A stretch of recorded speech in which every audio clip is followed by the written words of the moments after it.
and More Radio. If I touch my shoulder, it would touch my hair. Starts now. And I said, what the hell is that?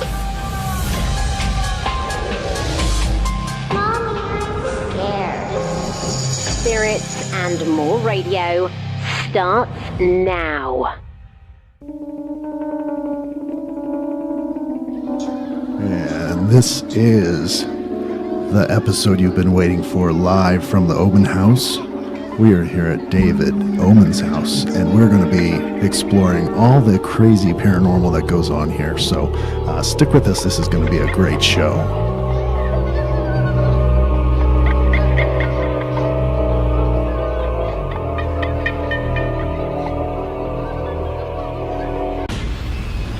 Turn down the lights, if you dare. Spirits and More Radio. And I'm your host, Steve Rowan, and we are here live from the Oman house in Beverly Hills, California. And we're joined today. We've got actually a panel of people here with us. We've got Dave Oman, who built this home that people have investigated and say is extremely haunted, with sort of a vortex type effect happening here. I would like to introduce also, we have our co-host with us, Eric Van Leer, who joins us from time to time. And we also have Jeff with us, who is... Go, say it again. Jeff Mandel is with us as well, who is a friend of Dave's and has experienced lots of things in this home as well. So first and foremost, let's get started here. You can go to spiritsandmoreradio.com, where you can find all of our past episodes and so forth. And if you go to Periscope, we can actually see your comments and you can kind of join in the show. So go ahead and do that. We're also live on YouTube and on Facebook, all under Scary Horror News. So go ahead and go there, and that's where you can find this conversation and all of our past episodes. I would like to welcome to the show right now, Dave Oman. Hello, Dave. Hello, how are you? Good. All right, well, it took a little bit of getting going. This is our first show we've ever done live from a haunted house, and I thought it was appropriate that we do it so close to Halloween. We have people on video that are watching us, so I want you guys to pay close attention, okay? If you're watching one of our cameras via YouTube or Periscope, watch in the background around here, okay? Look for things moving around. Dave has lots of cameras here. Dave, how many cameras are in this house? Inside the house right now we have 16 HD 1080p 3 megapixel cameras with infrared and wired with audio. Okay, so pretty much the whole place is covered. Oh, yeah. Okay, good. Every floor has got at least 4 cameras in it. I think most of the floors, for instance, this floor's got 6 cameras on it. So we're covered from all different angles and sides. And we're pretty much 24/7, so if anything happens here, we've picked it up and recorded it and reviewed it. Great. And I want everyone to pay attention to, that aspect of things too. I want everyone to know that what they might see on these cameras, even our cameras here that we have, might surprise them. But let's start with you, Dave. Tell us a little bit about yourself. You're here in Beverly Hills. You built this house in '89. Are you from California? Where'd you grow up? Yeah, I was born and raised in the area. And my father found this lot in 1998 in November. As a matter of fact, it's 19 years ago coming up, and told me about it. And he said, come on, we're going to meet me up at this lot. It's $40,000 in Beverly Hills. And I said, $40,000. I said, Dad, either it's a misprint or it's a vertical slope.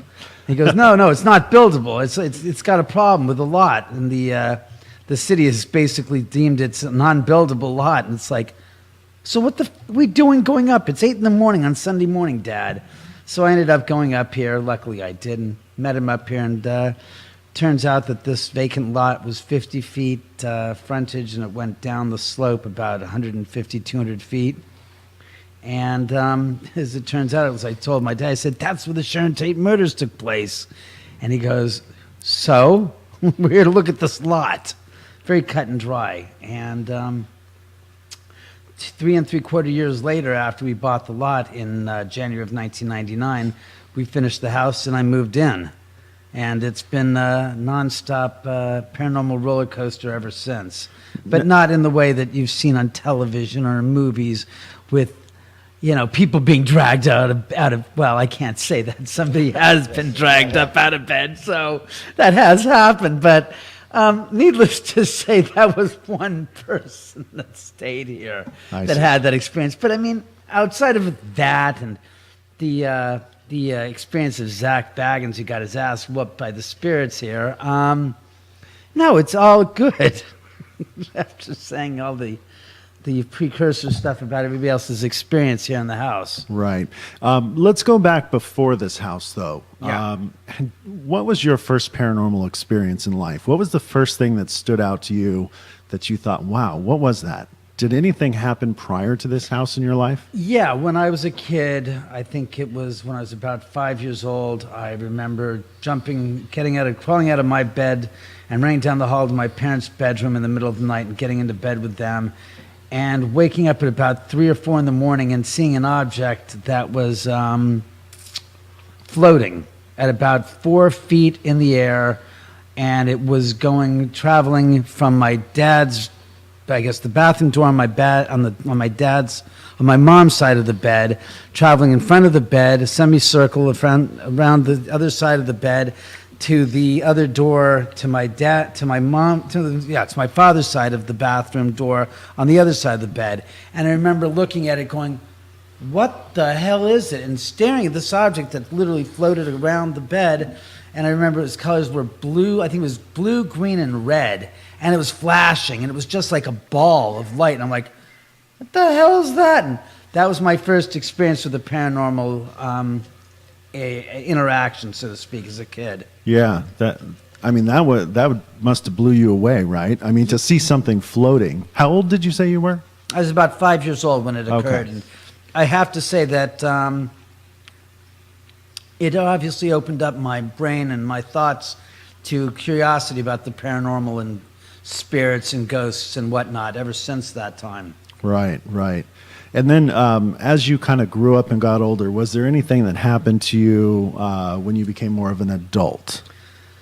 As an adult, I'd had countless experiences where I would have precognition, where I would hear something, tell me something, almost like a voice in your head telling you something to not do something. For instance, when I was 16 years old, after I lost my virginity to my girlfriend, I was at the house with her at my parents' house, and my friend who lived close by to her was driving his girlfriend home because we were on a double date. And I said, look, take her home. And she said, I think her name was Marcy, and she says, no. She goes, I want you to take me home. And it's like, no, Glenn lives next door to you, right down the street from you. Let Glenn take you home. And the spirit voice said to me, goes, no, don't take her home. And I ended up getting coerced into taking her home. And I ended up having a little bit of a car accident where I totaled my car after I just spent some $1,500 rehabbing it and setting it all nicely up. So needless to say, I had one of those experiences and a few others that were on the same kind of a line where it said, don't do this. Or when I was 21, I had a birthday party and this character neighbor came in. And at the moment he came in, the spirit said, something bad is going to happen to you. And he is going to be directly involved. And that was at 8 o'clock at night. Fast forward to about 2 in the morning, 6 hours later, I'm out on the in the kitchen, and I'm looking out on the patio, and there he is with a silver crystal lead goblet, dessert goblet, that my aunt had sent my mother. And he's holding it in his hand, and I'm thinking, O-F. So I said, Danny, to give me the goblet. So I placed my right hand on his right hand, and I put my left hand right under the goblet to catch it. And I said, Danny, give me the goblet. And I looked him straight in the eye, and at that very moment, I saw flames in his eyes. And at that very moment, he managed to take the crown of the goblet with his index finger and his right thumb in his right hand and squeeze it. And supposedly, you can't break a a circle. Well, he managed to shatter it into 3 shards, one of which went through my left palm. And as I'm looking at now, I must have about a 2.5-inch scar on the fleshy part of my hand where the shard literally went through my palm and lacerated almost all the way down to the bone. They rushed me to UCLA Medical Center after they got him out of the house, and the doctor said, it's a miracle. I said, what? He goes, you're a millimeter from severing the tendon of your left thumb to your wrist. And he goes, as it is, you're just going to have numbness in your finger for the rest of your life. And that in itself goes back to what the spirit said to me before. So yeah, I've had a multitude of experiences with the paranormal since I was a kid and young adult. Yeah. Would you say that, a lot of people call these voices, where you get direction. I've had that experience, and I'm sure you guys have as well. You'd think of it as your intuition telling you, don't go this way, go that way. Is this more than that? More than what we would refer to as intuition? I would have to say that it was clearly, definitively a voice. It wasn't like, oh, I think I'll do that. No, your conscience just said, no. This was external, separate from myself as a being, as a human. It said something bad is going to happen to you, and he is going to be directly involved. The same thing with the date and taking her home. Other times, for instance, when I was driving or I was lost up in Mammoth during a snowstorm and I'd never been there. It was my first time ever there, and it was about 12:30 at night. And I was walking around in 10-foot snow drifts where they literally had like 3-foot wide alleys going down these snow drifts that you would get around the area in. And I'm like, where the f- am I? And I literally got guided back to Mammoth Lakes, to the lodge where my friends were staying with their RV van.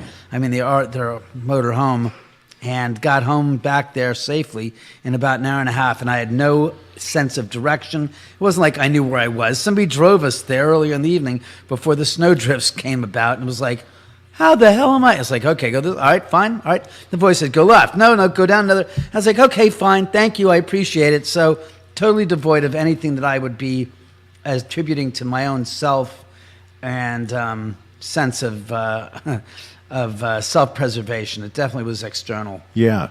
And it's more than those times. I mean, countless times. And then since living here in the house, other things have occurred and seeing stuff. And I've always had the ability to see things out of the corner of my eyes and then know something's going to call or something's going to happen, just happenstance. Like, oh, wow, that's going to... And it's like, they did. Oh, shit. Yeah. So, yeah. Like Sixth Sense. It used to be called extrasensory perception. Yeah. I like to call it that like the myself. third eye. The third eye. Yeah. When you talked about when you were younger, you saw something actually float. I think that's something that a lot of people, when you think of like ghostly encounters, to see stuff, you want to visually see a being, or you talk about shadow people. And I know we've got some stories later to talk about that. Is that, have you ever seen a ghost anywhere? Yeah, I've seen one full body apparition that was here 13 years ago in 2004 in the summer. Countless times of seeing things out of the corner of my eye, shadow people, spirits moving, and just saying, oh, I just saw that. And let's be clear here. Just because you see a shadow spirit, a shadow figure or a spirit, let's not project too much of the aforementioned being a dark energy. Just because it's dark in its appearance, it does not necessitate that it is dark energy. Just because it's dark, it could be just a shadow because they don't want to manifest or cannot manifest as a full apparition as you would like them to be. They're not here to please you. They're here to deal with what they can and do what they can in so many ways without burdening themselves. It's not always, how should you say, and I don't know if this is true, but I would think it would not be prudent to exercise it would be prudent to exercise a certain amount of discretion upon how much energy when you manifest and you utilize, because who knows, maybe they get tired from, expending that much energy to manifest and saying, I'm here. And it's like, why the hell did I have to waste all that energy to just say hello? Maybe not. Maybe just be a shadow figure out of the corner of their eye, and then they know that they're there. That way it's only using 10% of my battery reserve. so to speak. Yeah, and I think a lot of people, there's no definitive, there's no manual, so everyone's trying to put their brain around what this is and what people are experiencing. We're going to take a quick break, and we'll be right back at the Oman House Live. David Oman and a couple other guys here. We'll get to them in a second. You are listening to Spirits and More Radio. Have a paranormal story? Tell us at spooksandspirits.com.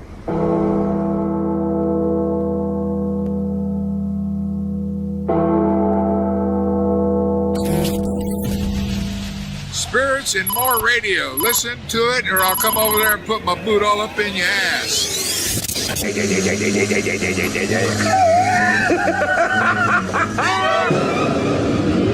And we're back here with Spirits and More Radio. We're coming to you live. This is the Halloween special, and we're doing this. It's not quite Halloween just yet, but it's close as we could get to be able to do this show here and have the opportunity to meet and experience Dave's house here that he built. Let's get into that real quick, Dave. Let's talk about, like, you came here, you kind of touched upon that a little bit in the beginning, but let's hear about the construction. So you guys decide you're going to buy this land, and you probably hired an architect or something and designed this place. Maybe not. Maybe you designed it. Not my dad. But you're gonna. Paul decided he was going to do the architecture and design himself. God rest his soul. Well, there you go. So, so your father was in the construction business. My father was a builder, architect, designer, realtor. What the hell else? Plumbing designer. Yeah, a jack of many trades, or a Paul of many trades. I see. So, so tell us the story. You bought the land. We bought the land. It was $40,000, and within a couple of months, my dad came up with some design ideas. Originally, they only wanted to make it a 2-story house, and I looked them square in the eye. My mom and my dad. I said, "What the flying?" I said, "Come on, were you serious? What the hell was that?" Excuse me, what was that? Do you know? I heard it. It sounded like something electric.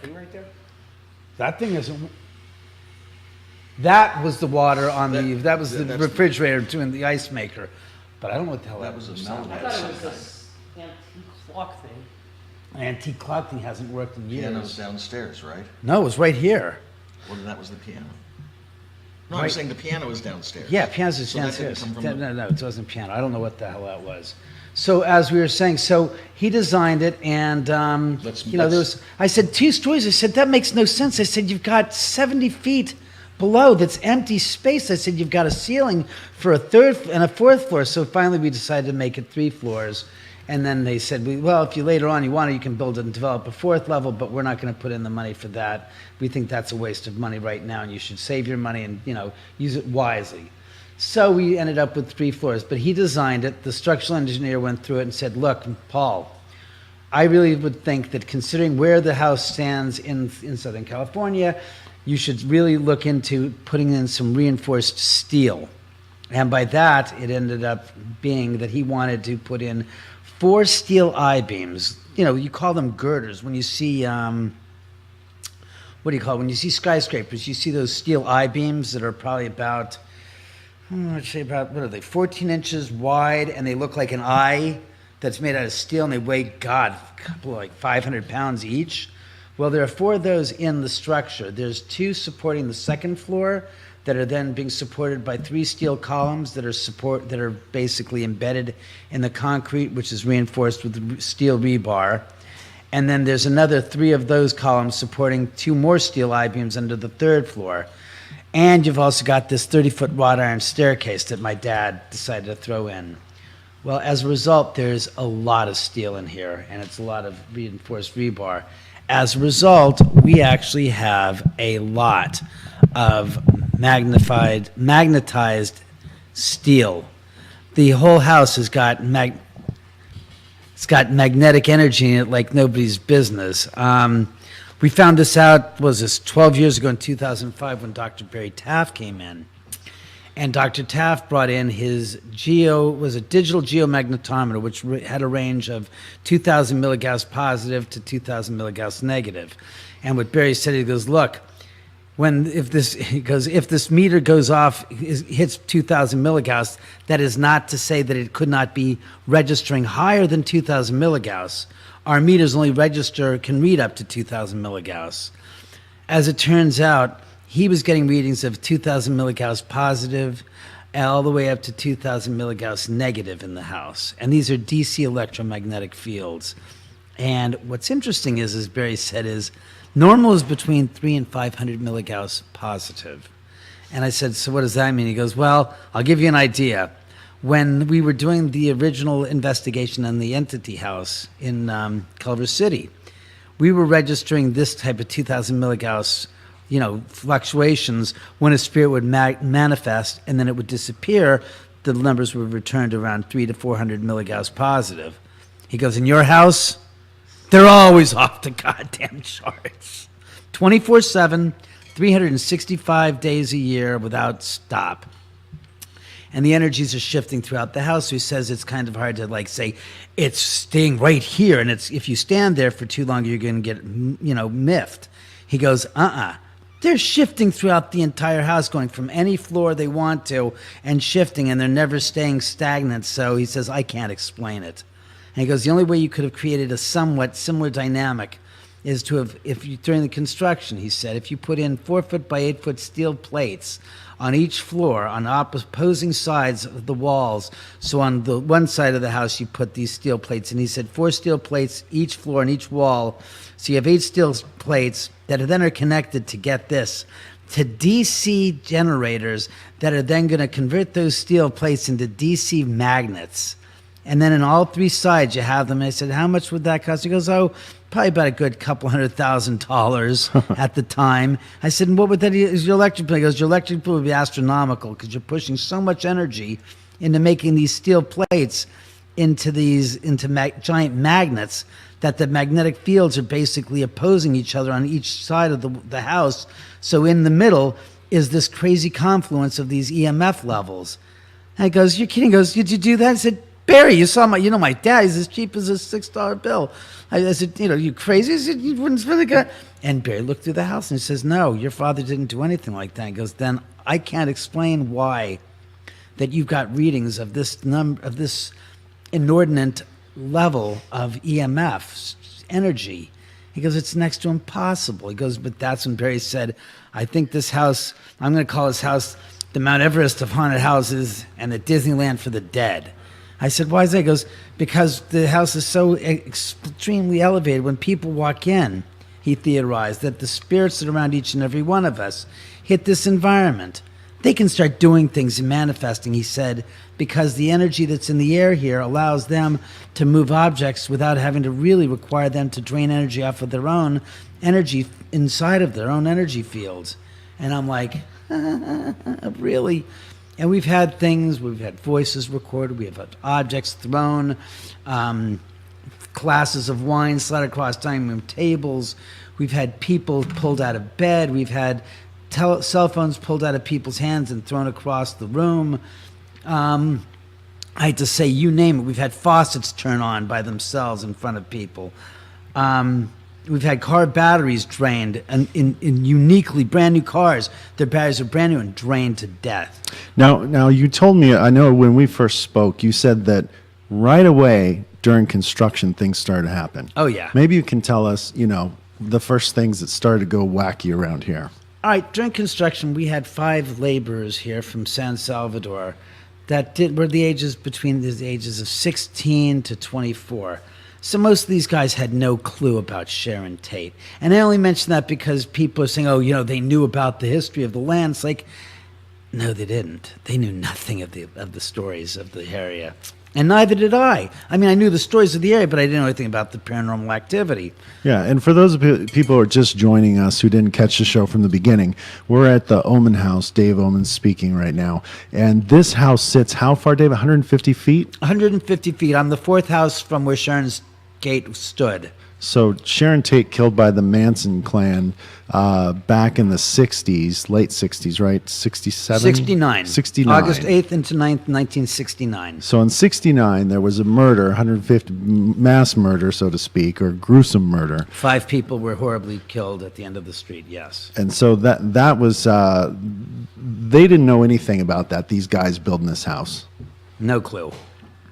So during construction, I would, say to the guys, how are things going? They said, David, were you here last night? It's like, why? He goes, after hours. I said, what are you talking about? He goes, well, because our equipment seems to be, our tools aren't where they were when we left last night. I said, what do you mean? He goes, well, sometimes the hammer's downstairs on the 3rd level when it was upstairs on the 2nd floor where we were working with it, because there's no reason for the hammer down there anymore. He goes, did you move? I was like, why would I move your hammer, your tools, guys? I know better than that. You have to pardon the dogs in the background. We have coyotes and we have a couple of dogs downstairs in my bedroom that are barking. So, and then one famous story happened, and I found out about this 6 months after it took place. I think it was December of 2001. No, 2001. I was talking to the guys and said, look, we're done with you guys for the most part. Now we're going to the finishing stages to do the construction. Has anybody had any weird experiences in the house here? And one of the guy goes, yeah. I said, what happened? He goes, well, 6 months ago in the middle of summer, middle of July, I'm down in the 3rd level working. It's about 90 degrees, and I'm the last one here, and I hear voices and footsteps coming from the top floor. So I come upstairs thinking it's you and your father, checking out the site. And he goes, Senor Paul, Senor David. And he goes, looks around, there's no one there. So he goes out in the street and he looks up and down the driveway and it's empty. He says at that point, he says, all right, I must have been hearing voices from next door or something, the neighbors. So he goes back downstairs and he starts working. 10 minutes later, he hears the voices coming again from the top floor. Runs upstairs, takes a look around. He goes, there's no one here. He goes, that's it. I'm getting the hell out of here. So he goes back downstairs and he starts packing his bags. And all of a sudden, he starts hearing the sound of footsteps coming down the spiral staircase. He says they're getting louder and louder until they got to the very bottom of the landing. And he looks and he says, there's nothing there. He says, and all of a sudden, this ice-cold breeze comes whizzing across the back of his neck, say about 2 inches wide. And he says it's just like ice, but it's just only on his neck. He says all of a sudden his hairs on the whole entire of his body start sitting straight up. And he screams out, dos míos, llame boy, which means, oh my God, I'm leaving. And he did. He didn't come back here for 6 weeks. And I said, that's when you told them you were sick and you were taking care of your sick mom in El Salvador. And he goes, yeah. I said, I remember that because I ended up waiting for you to put the goddamn tiles in the master bathroom. And I said, damn it, I can't wait forever. So I put them in myself. Needless to say, the entire house has got great tiles, except for the master bathroom where they're a little bit askew and a little taller than others. And it's like the pattern doesn't make any rhyme or reason to the natural marble. And it looks like it. So if people don't believe me, come take a look at my master bathroom and you tell me, does this match the rest of the house for quality? Because it sure as hell doesn't look like it to me. So you've experienced, now you live here all the time, but when guests come in, people come and visit. And I'd like to get to Jeff, who I met today. Let's scoot that mic over a little bit. You'll share with me? I'll share your microphone. There you go. Okay. Just take it and do with it what you will. Well, So Jeff, now you, I just met you today, and you kind of told me your story. You're a witness to the paranormal activity in this house. Maybe yes, you can I've witnessed share a lot of paranormal activity in this house. I have so many stories, I don't even know where to begin. I could tell you ones I haven't even told you yet. Yeah, let's start with the beginning. So you didn't know Dave. No, you came here somehow. A producer who I was doing a documentary for was doing publicity for this great horror movie that David had made, and I started having things happening in my own house.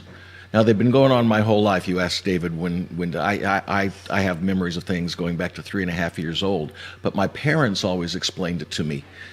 Oh, that's a car going by. Oh, that's an earthquake. Or, right. But there were things that I was raised to be a skeptic. And one of the great things about coming here and having it open up is now I'm suddenly remembering all these things from my childhood. Oh my God, no, the cats didn't do that. They couldn't have gone up on the shelf and taken that folder out and opened it on the bed for me. Things like that. But I came up here to meet a paranormal researcher on Halloween night, 2006. And a lot of things happened, but the last thing that happened, there is an energy in this house. You've both felt... Yeah, Eric's felt it. You felt it. You felt the varying. So after a while, it does have an effect on you. And I was trying, and I left my girlfriend alone on the first floor. I was down on the third floor, and I thought I've been down here too long, and I started to go up. And this fella, who's a nice guy who I'd met earlier, was just in front of me, manic, and he couldn't stop talking to me about what was going on in the house. And I said, yes, but and I would step to go by him, and he would step to block me. This is on the second floor. And so I said, well, okay, I'll hear him out. And I hung my hand over the railing, and all of a sudden I was aware of a twitch in my hand, and it wasn't a twitch. Something was yanking on the keychain. Huh. From the center, from the center down the staircase. And I yanked it up, and all the keys came off the chain. And there's little, and I stress this is a toy switchblade that's only about an inch long. And it had been stuck, and it had never opened. And it opened and flew and hit me in the stomach, and then landed on the ground. And I thought, wow. And I gathered everything up. I put it back together. I came upstairs. My girlfriend is standing very close to where we're sitting right now. And she had this look on her face. She says, we have to go right now. Huh. And I can tell you what happened to her. But I said, no, you don't understand. You know what just happened to me on the staircase? And at that moment, all the keys came off the keychain. She saw a witness as the switchblade opened up and hit me on the stomach again. Wow.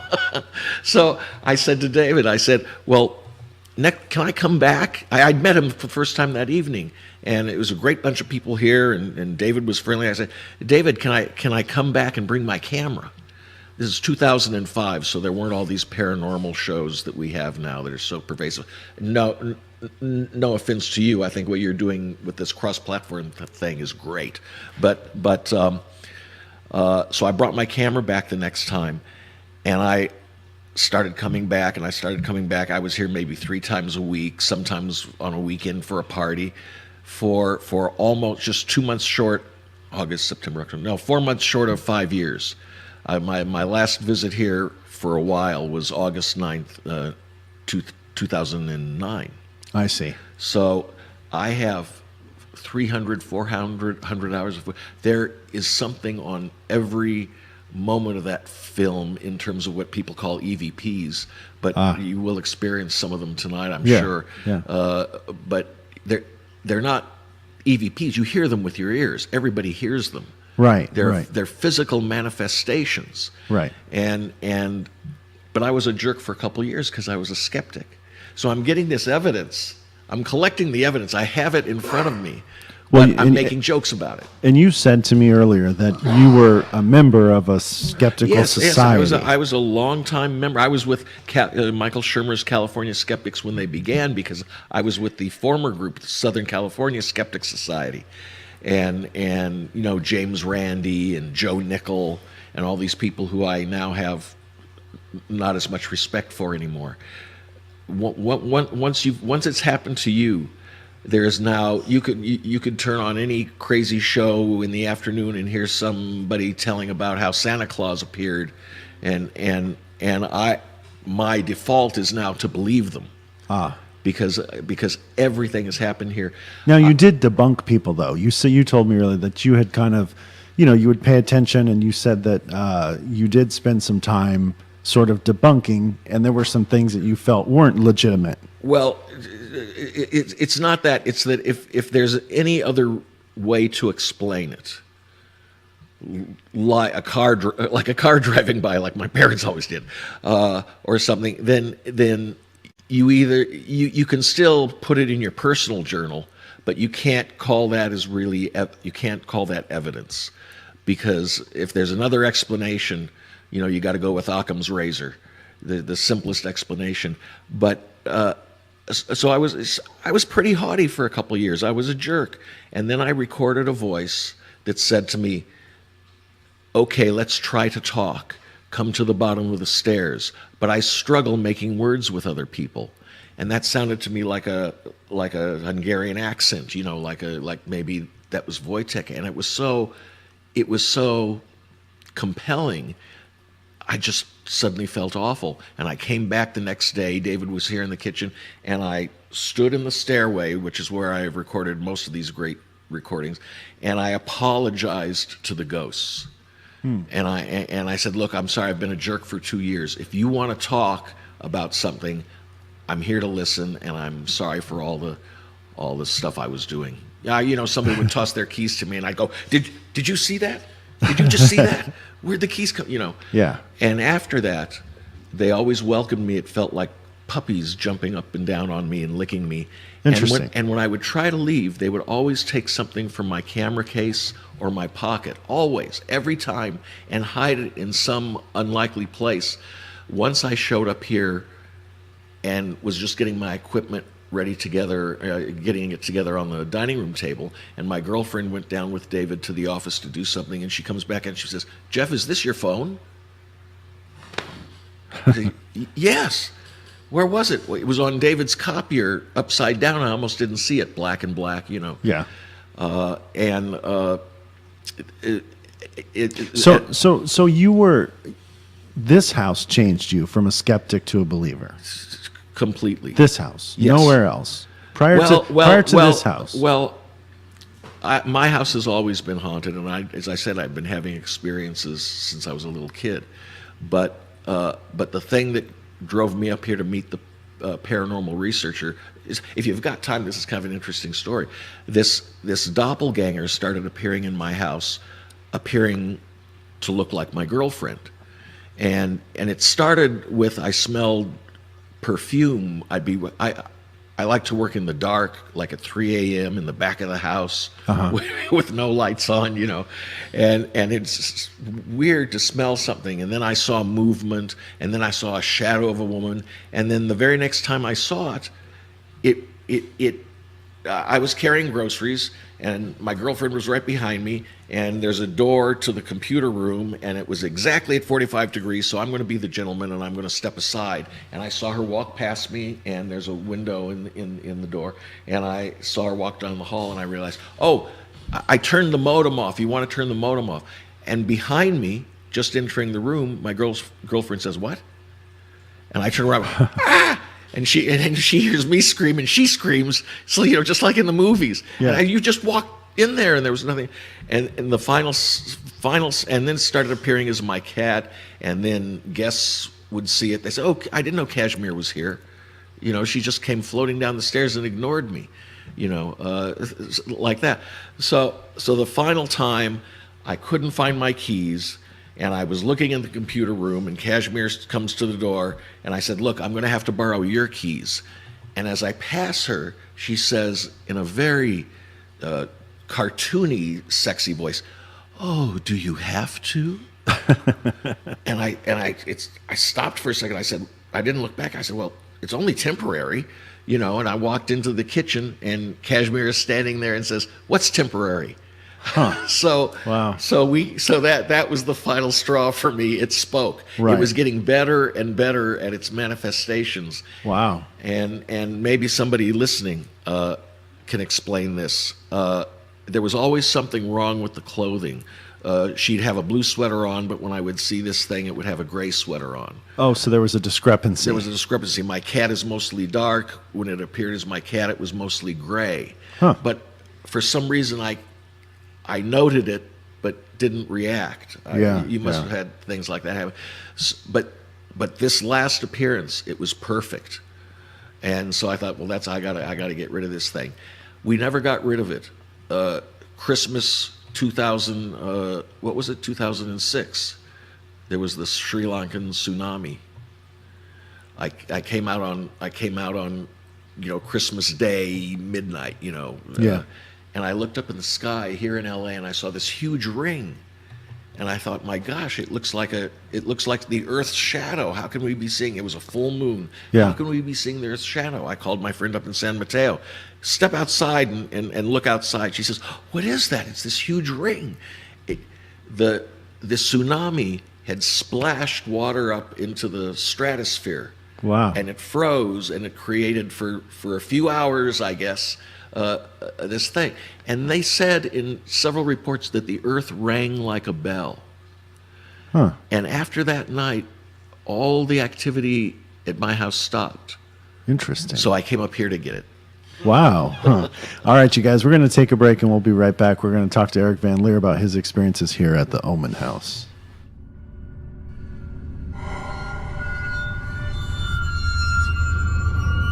Spirits and More Radio.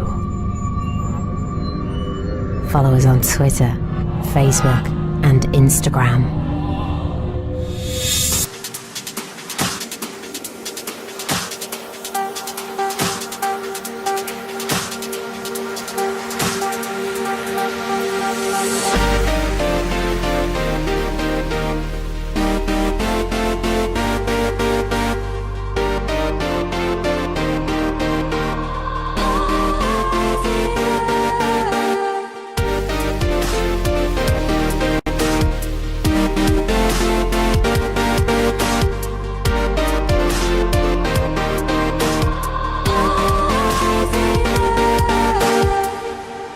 And we're back with Spirits and More Radio, coming to you live from the Oman House. This is our Halloween special, and we've spoke with Dave, and I don't know where Dave is. Dave somewhere, but Jeff just told us some of his experiences here in the house, and we have Eric Van Leer here as well, who you guys should know well. He was our very first guest on episode 1, and he's joined us on a few other episodes, and I wanted him to be here for this because I know you've been to this house, Eric, many times, right? I have, and I wish Zach Bagans could join us here tonight, but he's apparently scared of the location, and people's portrayals on TV don't always reflect reality. As far as you mean, when people what you see, because His skin for those tight, listening, I'd someone like wearing you. skin tight shirts shouldn't be afraid of a house in Beverly Hills. So for those of you who don't know, Ghost Adventures came here to this house, and He won't come back without Barry Taft now, supposedly. Really, that's what they say. But tell us about your experience here. Well, as you know, after my experience a few years ago, where some things happened overseas, a lot of my memories are repressed. So my early days here, I can't really remember. But the time before the last time I came here, we were doing a seance in the UCLA room. And I started getting very oppressed and angry, and I had to leave. And on the way out, I actually tripped and fainted. The last time I was here, which was the first 2 home investigation, I had been very tired, and there was a mediumship session being run, and I started dozing off. But before I did, I think I said, people were talking about their relatives, their grandmothers, and you would think someone would say, well, can you talk to Sharon? Can you talk to Jay? A name popped up into my head. I believe it was Fred or Frank. I don't know who that is, but I told the person leading the session, I said, I'm getting the name Frank or Fred. And I started dozing off, and I was coming in and out of consciousness. It was, when you're really tired, but there's a lot of activity around you, that tends to happen. You go into these like semi-gogic, hypnotic states where you're going in and out of sleep. So at one point I came to, and everyone was saying, did you say the name Frank or Fred? And it took me a second to register, and I was like, yeah, I did. And I'm all like, why? And they said, because the spirit box keeps saying that name. And I never figured out, who that person was. It doesn't really matter. And then we did a few sessions. I saw a shadow person next door. I don't remember which level it was, but there's like this little like crawl space, a mid-level attic type thing, and I saw an apparition. It was just its legs, and it actually charged at me.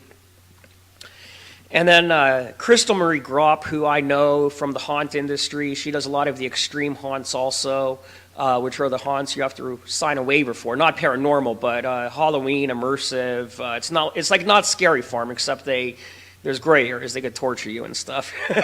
Right. So she was here, and Mike Fontaine was here, and Crystal and her friend Amber. I had never met Amber, but I did know Crystal. They were like, "Can you take us into this room?" And they didn't know about my experience at that point. But the same thing happened. This like torsoless body charged at Amber, and it kind of, obviously startled her. And then we also had a session. And when you say you saw a pair of legs. It was a pair of legs, yeah. Running, just materialize or come around the corner, or? Well, when I saw it, it had seemed to come from, you walk in and it's like this area straight ahead. It looks, I don't remember, there's like pipes or something in there, electronics, utilities. Yeah. And to me, it had seemed to come from, I believe, like from in front of me. It's hard to explain. It was like interdimensional. It came from the front, but then it also came from the side at the same time. And then when it happened to Amber, it came from the side, which is where I had seen it also. I did see her reaction, but I didn't see it the second time. And then we were doing an EVP session. I think it was, I was doing an EVP session. I believe it was with a different group of people. And it felt heavy in this room. And we got an EVP, which at the time I thought said, it's the monster. But David went over it a couple of times, and it actually said, it said, I'm the monster. And David went over it a couple of times, and it actually said, I'm the mobster. Oh. So I like I'm the monster better than I'm the mobster. Than the mobster, right. I grew up liking, and having all, watching all the Goodfellas and stuff, so I like that whole, vibe, but I think I'm the monster is a little bit more unique. Well, and that brings up, I wanted to, I don't know where Dave is. Would you mind going and see if you could find him? Because I want to talk about that EVP that he captured just a couple, like in the last week. I also want to mention I feel bad. I talked about my paranormal experiences, but nothing that's happened here. Everything that's happened to me here, I've documented as well. But let me go find Dave. Okay. So Eric, tell us about seeing the actual, seeing something like you described, the legs running, but there's also feelings. Lots of people talk about the energy in this building. Right. Well,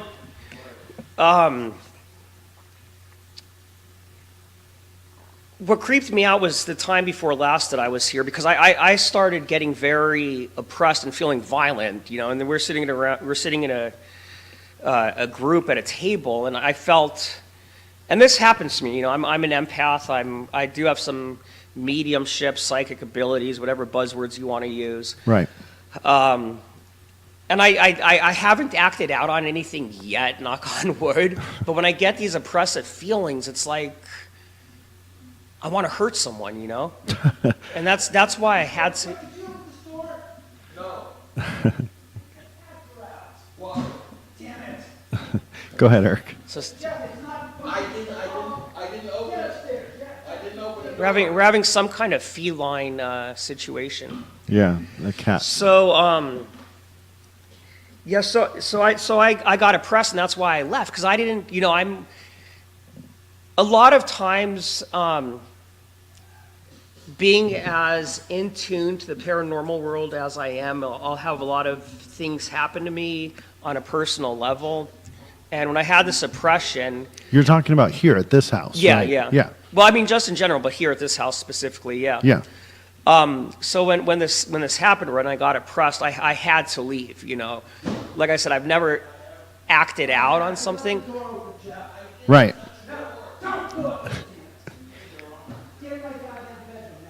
We've got some stuff going on downstairs with a cat. Cat escape. This is... We'll take a break real quick and we'll be right back after this message.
And we're back with Spirits and More Radio. We're at the Oman House tonight for our Halloween special.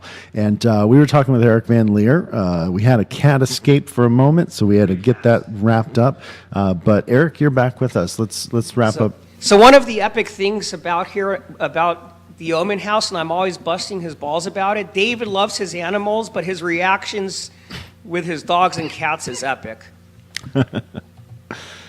So like I was saying, I got oppressed. I've never. Let me rephrase that. You fainted. Cut the crap. You fucking fainted like a goddamn rag doll. We all commented about it. We was down the third level during the middle of an investigation, and there he is. Here we go. And there it's like, boom. I was like, what the fuck happened with Eric? And he just splattered right in the floor. Really? I was He like, was passed that out. Jamaican? And then Steve said, he goes, Eric's been known to faint at other locations as well. And it's like going, does he make a habit of this? I said, no. He goes, he's been at other locations, and sometimes he's had fainting spells. It's like, okay, I've never had anybody faint in my house, regardless of what Barry Taft said on the show. But unlike certain people, here I am. Let me take that back. So I have... No, he's not here. You're right, you're not here. Take it back. I have acted out on being oppressed once. It was with one of my main investigators. It was on a high-level case where we found out, myself and Rob Hernandez and someone else, through mediumship and psychic abilities, what have you, we found out it was a drug overdose. There was a lot of heaviness. It was in the Antelope Valley. I got possessed, and I pushed Fidel against the wall, and he's a big guy. So I have acted out against that. He was understanding. He wanted to help me. That was the only time. But at the house, I did become oppressed on that occasion, and then, like David said, I fainted. I see. I want to talk about the EVPs or the voices, because it was 1 week ago, Dave, that you put 3 weeks. 3 weeks now. Okay, it's been 3 weeks. But one of the last things that you can find. Why don't you tell everybody where they can find your YouTube, because that's where they're going to be able to hear this for themselves. Yeah, if you want to, you can go to my YouTube channel, which is youtube.com/David Oman. Did he just lock the door when he left the house? I think he locked the door on himself. But all right, so in a few seconds, we're going to hear a knock, knock, knock, and Eric's going to be out there. Well, that's another thing I forgot to mention. Beyond just EVPs, which we've gotten, of human beings speaking. We've had dogs barking. We've had cats. Well, I have cats, but we've had cats meowing that were not in the room where we were. We've also had knocks at the front door. And then we'd go to the front door and there'd be no one there. Just before you guys arrived tonight, 10 minutes before you rang the doorbell, I was up here by myself, and there was a knock rap, at the rap, door. rap, rap on the door. And I yelled down to David, David, I think they're here. And I ran and I looked up, and there's nobody on the street either way for 100 yards. Right. And you guys got here at about 10 minutes to 5. Yeah. We can look that up on the video cameras on the monitors there. Yeah, and we're going to talk about that. We're going to talk about how I'm going to show, as a matter of fact, I'm going to swing my camera around right now, and I'm going to show you guys. Take a look at that. For those of you, sadly, if you're just listening to the audio, you can't see this. But if you're on Periscope or YouTube or Facebook, look at those cameras. These are all the cameras that David has installed. And that's the scene of one of the latest things that happened is the office right there. That camera right there is where we have the EVP where it said fucking pricks. Right. So if you go to David's YouTube channel, you can hear that for yourself. But essentially what happened, it wasn't, as Jeff said earlier, it wasn't like it was a voice that was not audible that got captured on audio. This was something that David heard. He went back. I saw this video. When I first got here, he took me to his office and he showed me that clip. But what he showed me wasn't the direct clip of it happening. It was the clip of him finding that moment with his cameras. And essentially, he caught this voice, and it was him reacting. I got you. You said, I got your ass, I think is what you said. Oh, yeah. But I got you. So what's interesting is you heard that, then you went back, you jumped on your camera system, and you went and you looked it up, and it was there, and you got it. And now it's on the YouTube. So you guys can go listen to that. And it's clear as day. That voice that you hear is clear as day. Yeah, it's amazing. It's absolutely amazing. I was just shocked. I was impressed, but I was shocked that we actually captured it. It was one of the most insane videos. Like I said, I captured the man saying, what is he saying? He's saying, "These are fucking pricks." And my response was, okay, who are the fucking pricks? I can only be one person. So if I'm a fucking prick, you're referring to me. But you said fucking pricks. Who are the pricks? That was the curiosity about paranormal. When they did that, I was like, well, what are you talking about? Can't be me. In my estimation, I have EVPs or vocal manifestations. You hear them all, where they're talking to each other. Wow. And I even have one from this house. From here. From here. Yeah. From this. This is the only place where I've shot video to capture it. Okay. And so you've got now. After I apologized on the stairs, I came back and I sat there and I said, "Hi, I'm here. I'm listening. I'm going to be quiet." And a shadow figure appeared on the second floor hallway, leaning against the wall right at the stairwell. And I couldn't believe it. Kashmir, come down here, my girlfriend. And it turned and it started to walk away. I said, "No, don't walk away. It's just Kashmir." And I asked her what she saw before I told her what I saw. We both saw the same thing. He looked over his right shoulder. He turned around. He walked back, and he just leaned up against the wall. And so I started talking, and there are many voices that are going. This is the soundtrack is straight off my camera, PCM file. Okay. But when I talk, I'm right by the camera, so I'm much louder. And then on top of it, I'm taking this from a video where I narrated further. So I'll try and we'll just play it. This is I finally heard his voice clearly.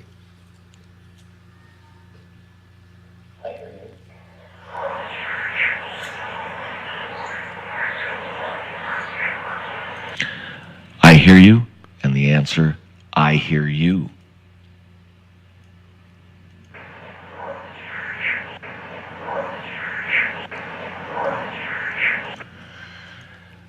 That's pretty interesting, isn't it?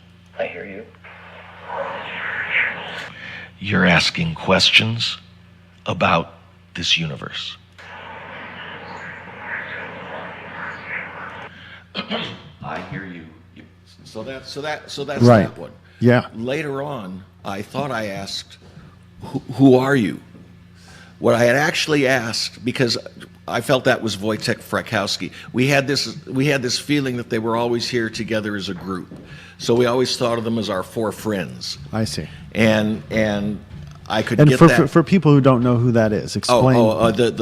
There were 5 victims that night of the Manson family, and even to this day, I try not to go back to those murders and don't want to learn anything. But Jay Sebring was killed. Jay Sebring, when I was in junior high, cut my hair twice. He was a friend of my aunt's. Wow. I thought that was interesting. He was a friend of Sharon Tate's, who was married to Roman Polanski. He was in Europe making a film. Roman Polanski and Sharon were both friends with Wojtek Frykowski and Abigail Folger, the heir to the Folger fortune, who were dating. And there was Steve Parent, who came to sell a digital clock or something to the caretaker. Had nothing to do with them. He just happened to be in the driveway when they showed up. And so, for some reason, it makes sense. Steve Parent is around here. People have heard him, but those 4 hang together with us. They're also the clearest voices that I record in this house at that time. And what I said was, which one of you am I speaking with? I was only seeing the 6-foot-tall shadow.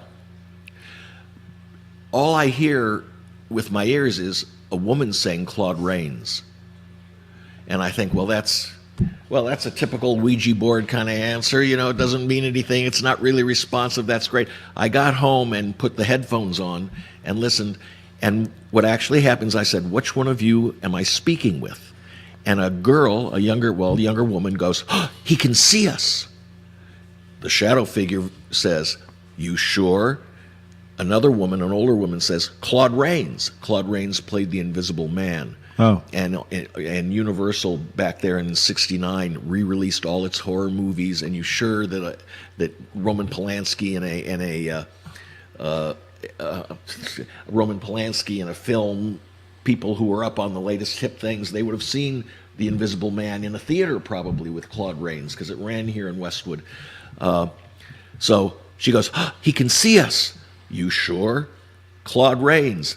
And the Wojtek figure says, he certainly can't see us unless everybody effed it up. He said the actual word. I'm censoring myself. Yeah, thank you. So you have because I think David has a different feeling about whether or not the spirits from the murder scene have gravitated over here. Here's what happened, and this is my theory. Yeah. But they tore down. The producer Jeff Franklin built that huge mansion up there now where the murder site was, and the construction started a little before then, like a year before then. They leveled the hill. Every day I was here, there were bulldozers going up and pile drivers. And when did this happen? When did they bulldoze down the house? For those of you just joining us, because we redid our broadcast with a new title. Welcome. This is Spirits and More Radio. We're at David Oman's house, which sits 150 feet away from where the Manson family murdered Sharon Tate and others. And we're speaking with David's friend Jeff, who's captured EVPs and voices here in this house. And what we're talking about is why why we think that these spirits or ghosts from the Manson murder, which was, next door, would be here at David's house. So the murders happen, and then what period of time goes by before the house is leveled? Now, if Kashmir were here, she would be able to tell you all these dates. Sometime, I can't tell you exactly when. I mean, was it within a year? Was it 10 years, 20 years? No. From the time of the murders? No, from the time that the murders happened to the house being completely wiped out. I actually don't know, but the new construction didn't begin up there until around 2004. When did construction begin on Franklin's house, David? 2008. No, that's too late. When did they wipe the old house out? When did they? It's 1994. They tore down the original house. So in '94, the original house that the murders took place in, the house was leveled, and then it wasn't until. Yes, Eric, go ahead. I just heard a disembodied voice say my name. It just whispered in my ear. Which ear? My left ear. And look here, look at my arm. Yeah, look at that. All his hair is standing up Feel on my his arm. arm. It's freezing cold. Wow. What? I am ice cold right now. I am ice cold. That's strange. Well, the spirits are talking. Wait a minute. Hold on a second. Are you saying this house is haunted? Oh wait, I'm gonna have to. I'm out of here. I'm gonna have to leave until Barry Taft shows up. I have stories about Barry Taft too, but who just did that? It's over here, right there, right. There it is. Sorry, everybody. This show's a little bit different because we are live on the road. But what I wanted to say, or let me set this up. But why don't you guys, because you keep mentioning Barry Taft. Everybody in this room knows who he is. So tell everybody else who he is. Well, I don't want to talk about him, actually. He's an old friend of mine. Can someone tell the audience who he is? He's an old friend of mine. In the meantime, I want to let you guys hear some real good EVPs. No offense, Jeff. No. I'd rather have the solid ones that we've got from better times. So I'm going to. But I just want to finish the story while there's no microphone over there. They can hear my voice. I know to project very well. Yeah, but the EVPs. Don't worry, they'll be louder than you can scream and yell at. Okay, well, just to finish the story. Yeah, let's finish the story. So they tore. When we showed up, the construction was already underway, and those spirits were here. The night that he had his opening night party for all his friends, the new owner of the house. The new owner of the house, which is well, it was Jeff Franklin, the producer, and things. They were still here, but they kept giving me and Kashmir messages that they were leaving. They were going, and the difference between the difference between the energy when I was here while the construction was going on. I've been back here now, getting back in touch with my friend David after a 8-year hiatus. I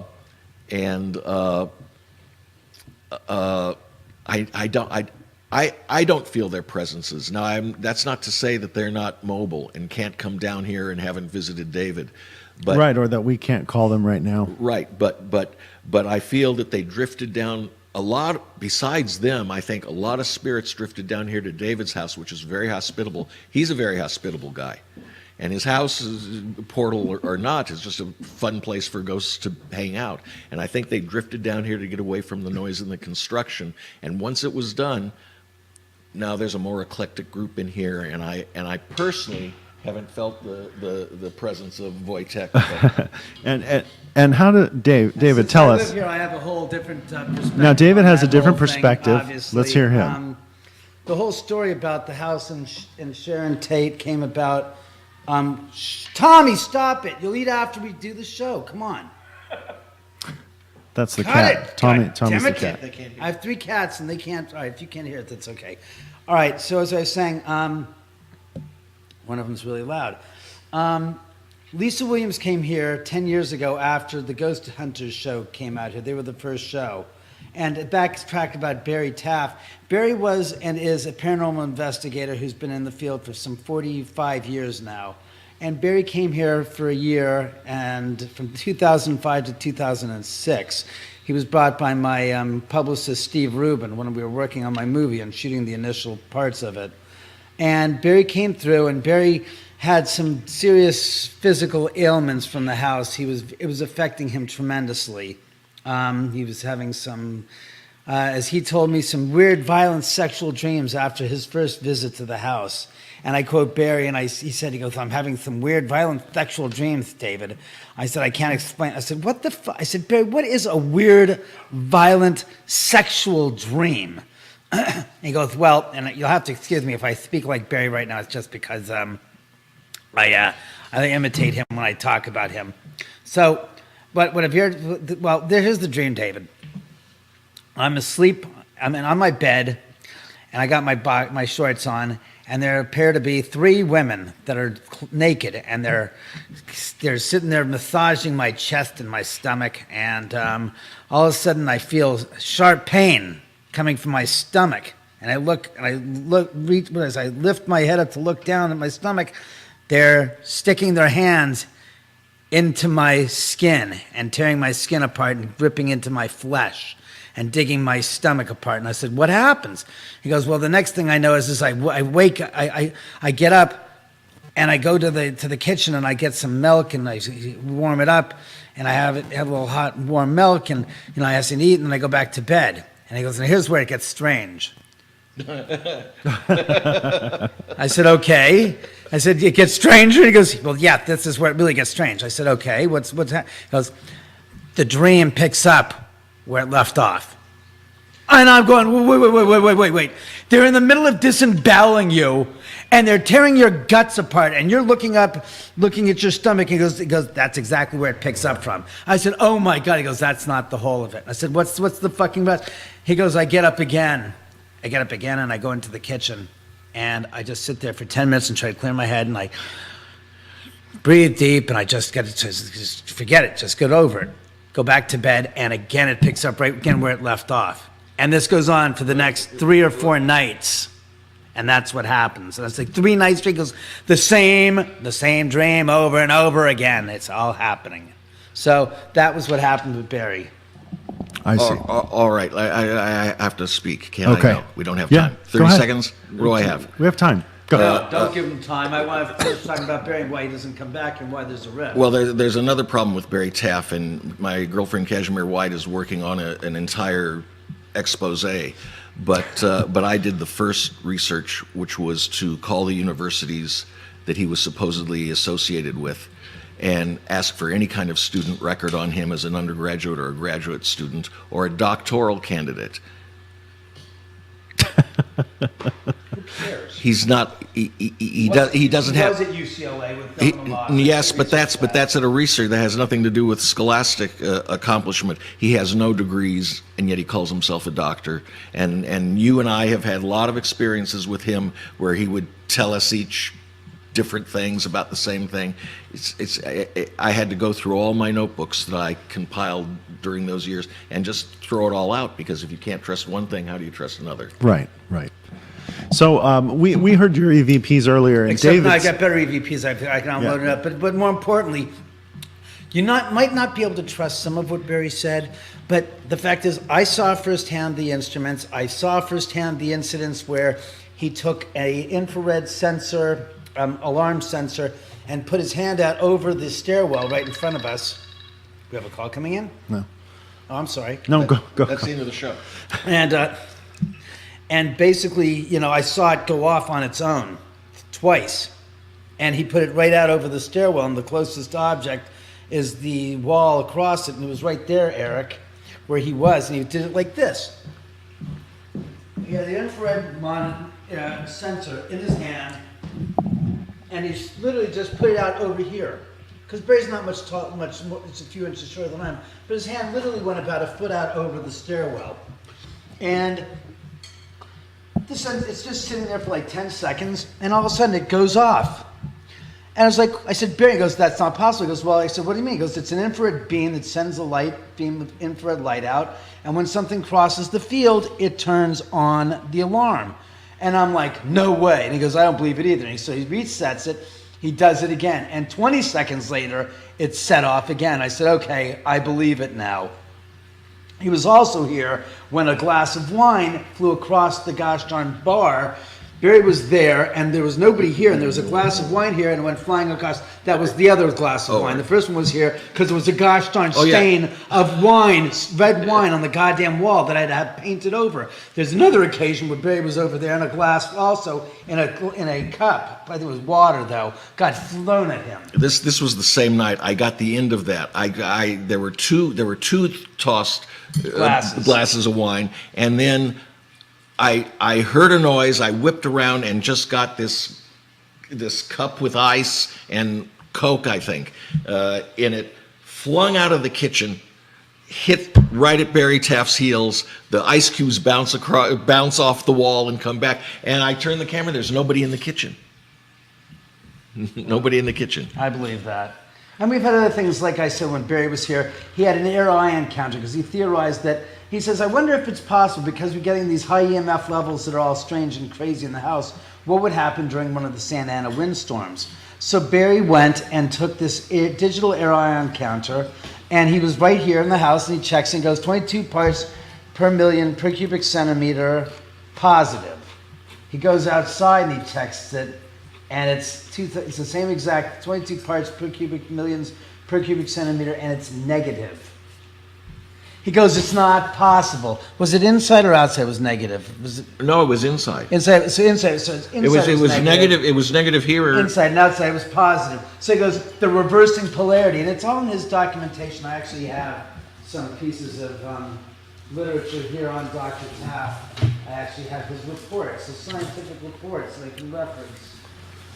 Well, yeah, there they are. So don't start, Jeff. No, I've said my piece. Well, yes, you said too much. Okay, we're getting a little bit on going off there, but I think people want to hear the EVPs. Yes, we've got that. Go to the EVPs. I just wanted to read it for people. During the approach of an electrical storm, the geomagnetometer reached upward ends its range of 2,000 milligauss, and it overranged.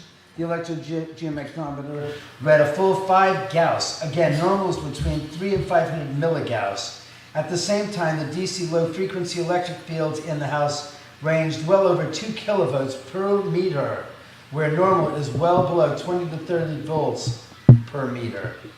When Santa Ana, here it is, when positive Santa Ana winds crossed the house's boundary, they turned into negative ions.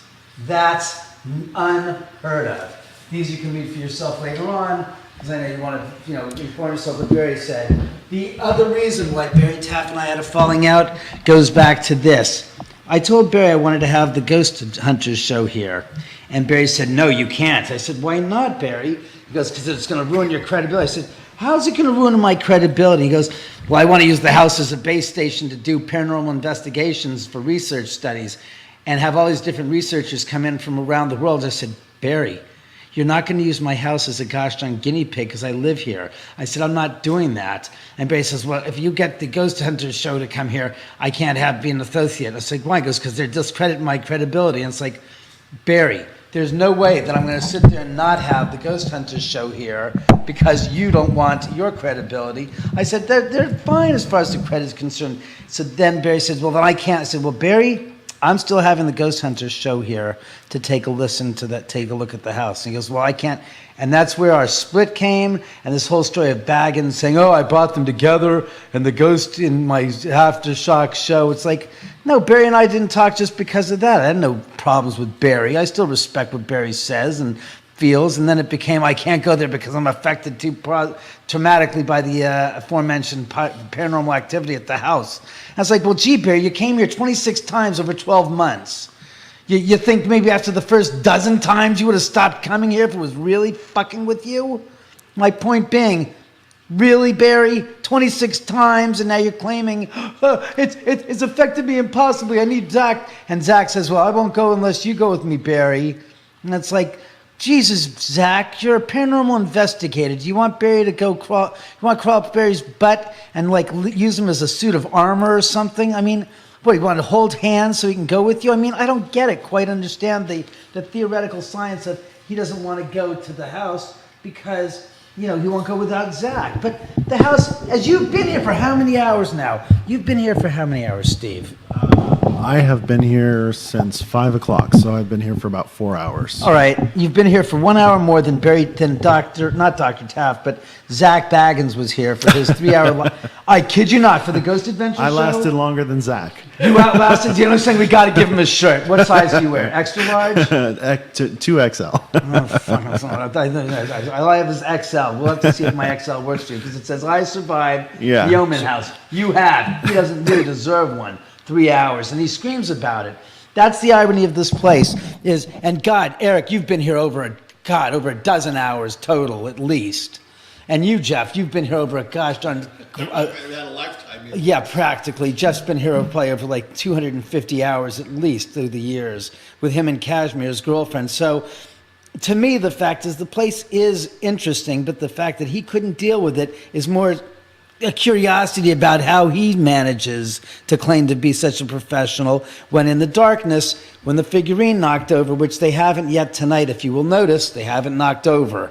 So wait until they do. That he freaked out when he found out from Jay Tolley outside saying that the figurine fell over 10 seconds after it did, 10 feet away from him, and he has a meltdown. And it's happened before, but I mean, you know, nobody's ever had a bad response to it. So right now I'm going to give you guys some EVPs that we've heard, not heard. You've heard Jeff's. I've got some really clear ones. So with that... But while you're getting that set up, I've got one queued up and ready to go. He wants to kill us. It was in the same discussion. I gotta kill you, not kill us. No, I have. He wants to kill us. I'll just play it up into the... We'll see if it plays from the phone.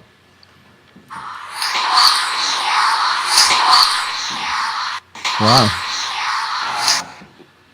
Where that was recorded in the hall right here. In the same, while I was talking to the 6-foot shadow figure. Right. Right after their ruse was discovered, he can see us.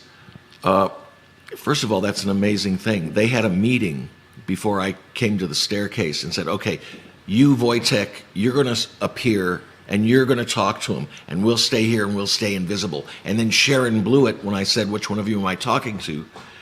Where did they have this meeting? What was the reason? What was the discussion? What went on there? I thought, I mean, that to this day, that just intrigues me considerably. I mean, to get that kind of, that's kind of scary. I'm going to kill you. You know what I mean? But this is, there's two voices. There's the full voice figures that were these 4 figures, and we always heard their voices clearly.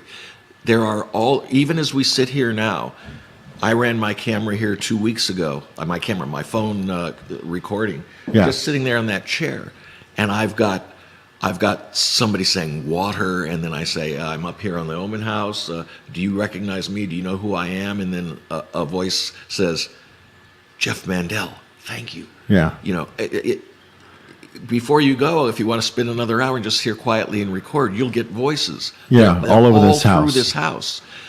Many of them don't make sense and just say things random like that. But these voices are voices that you can hear with your ears. They're not where they just record and you got to go back and listen to hours and hours. And I want to tell everyone, because we're getting some more people, I just changed the title. If you missed what just happened, David basically said that Zach Bagans did not earn a t-shirt that says he survived the Oman house. So Zach Bagans, because he was here for, what season was that? Season 3? Season 9 episode. Premiere episode 1. Episode 1, and he didn't last. I've been here for 5 hours, and I guess I've been here longer than Zach made it. You have indeed. Indeed you have. So if you want to hear the full story, go back and listen to the last scope if you're on Periscope. It's at the end of that one, right before I change the title, and you get the whole story on that. But what we're going to do now is we're going to hear some of David's favorite voices that have been captured in this house, this haunted house, the Oman house. And we're going to get to hear, I'd like to get a microphone set up so that people can really hear this well. Before we get these EVPs going, I have to ask David a question. Yes, you do. Did you make the pizza yet? God damn it. Okay. Piece of work. Hey, okay, you guys. Did you bring a pizza yet? You're listening to Spirits and More Radio. We're at David Oman's house in Beverly Hills. This house was built in 1989, and there's tons of activity here. And so now, David, if you missed earlier in the broadcast, because I know we have some new people watching, there are 24 cameras throughout this house, and this house is 3 levels. Is that right, Jeff? 3 levels, 3 different levels. And so the latest one was on his YouTube just 3 weeks ago, where he heard a voice in his office. He was home alone here. He went back to his camera that sits in his office. And when I say there's cameras everywhere here, you guys, there are cameras everywhere. Everywhere I'm looking. There's 2 in this room I'm in alone, and I see 2 in the room across from me. There's 3 in the room across from me. And they're everywhere. Okay, so this place is covered with cameras to capture all the paranormal activity that's happening here at the Oman House. I'm gonna get a microphone set up, and you guys can see. We're gonna get some cameras up, and we're gonna. I wish we could. Won't exactly see much. You'll hear more than you'll see. Okay, we're gonna hear. So. Something to sit my ass on. Okay, so I'm going to get a microphone moved over. You guys stick with us, and we're going to hear some. We've already heard crazy. Jeff's been playing some very, very intense, in my opinion. I mean, I've heard people say, feed his cat. Okay. Somebody's in the audience is saying, feed the cat. Okay.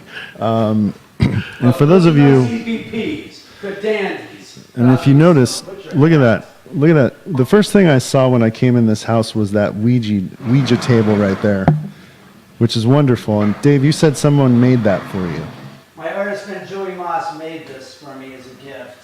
Look at that, you guys. And I put the wheels on. I said, hey, put the fucking wheels on. And then the carpet too. See the planchette and the carpet is on. You got the board on the ground there, and then the planchette that's supposed to move around. Okay, I'm going to move a microphone, you guys, over, and that way you can hear the voices that are being recorded here in the Oman House. So stick with us. Oh, we lost stuff. What the fuck happened?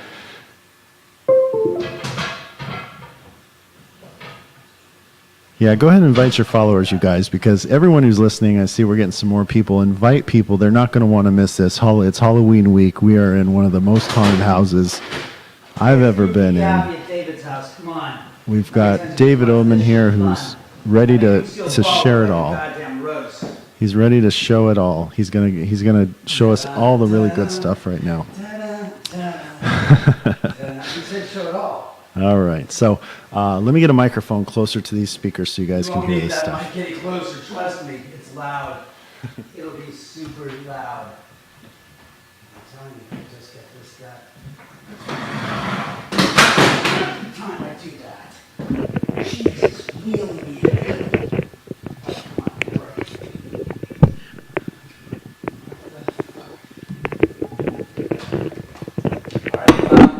Jeff, do you have the piece of cardboard maybe? Yes.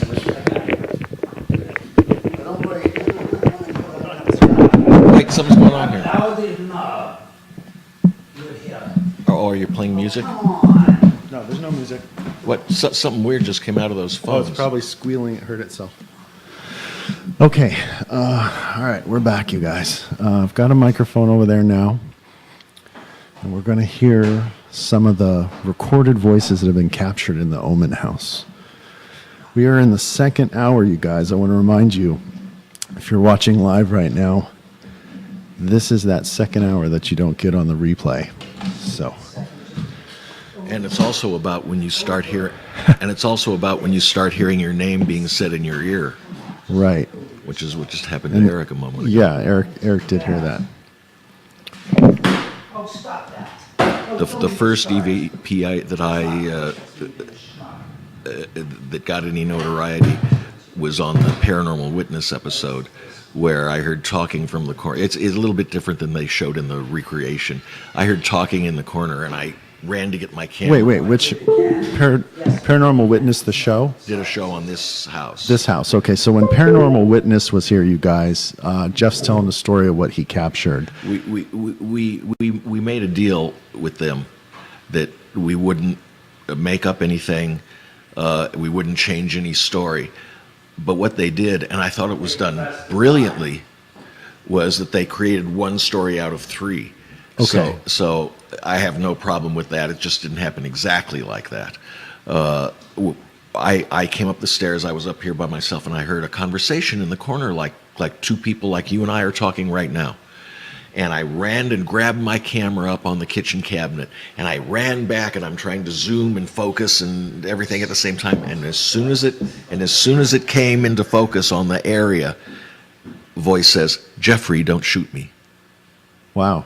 With a camera, they meant, Jeff. Explain that. Oh yes, Said well with yes, the they meant camera. with the camera, obviously, but that's got enough play. You can just go look at the promo for my episode of Paranormal Witness, and I'm joking. I'm teasing him. I'm teasing him. Jesus fucking Christ. But they use that in the promo. So The fuck? I mean, and yes, the people, my friend Eric, another Eric Hatchett was here, a musician. He explains the story that we were downstairs in the third level guest. We were downstairs in the third level guest bedroom. I'm in theater room watching a movie, and we were in there. We heard this sound, and I said, "What was that?" And then all of a sudden, do you remember that, Jeff? You were there. All these shovels. There were two shovels in the corner. The shovel fell down in the corner, and it made a whole ruckus. It's like, what the fuck was that? And I mean, it startled me. So I was not scared. I was more like, what the hell was that? Like, and stuff had happened that night. But all these different events occurred over a longer period of time. They basically compressed it into the occurrences are taking place in about 1 week. Yeah. When in truth, they took place over a couple of years. It was a couple of months, at least a couple of months. The thing that you never told me that happened to you that I found interesting was when you were cooking in the kitchen, and all of a sudden one of the dining room chairs slides across the floor and bangs in the lintel there, in the doorway. Sort of like to block you on your way out. It was here. That was the paranormal. You're talking about the Paranormal No, he's Witness talking about episode. Paranormal Witness. This is another incident. Yeah.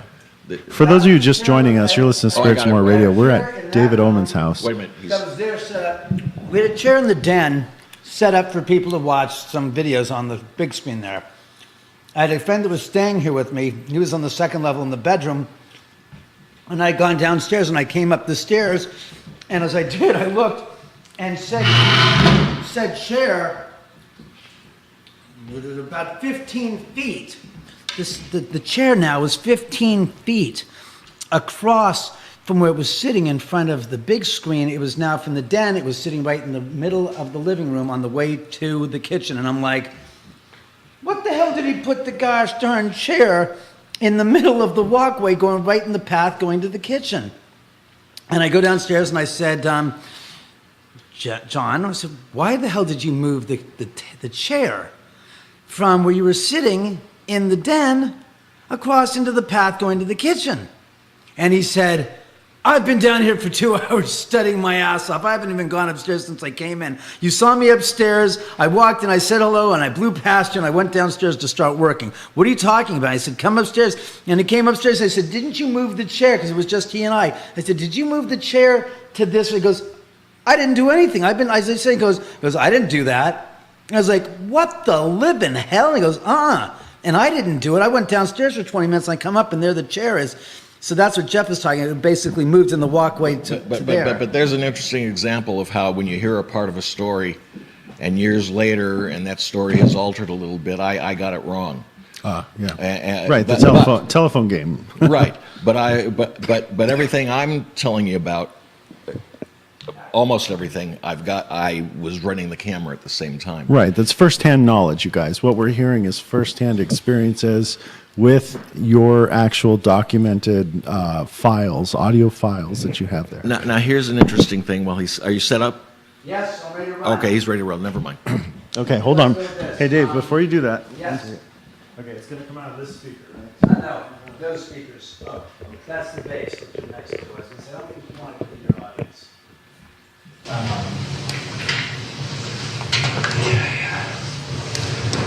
All right, so you heard that. That's a pretty standard EVP.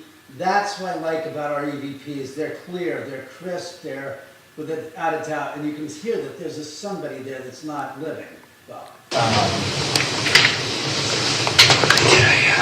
that's one of the best EVPs. Yeah, but let's just stick with the good ones. I would point out to you that it's just a voice.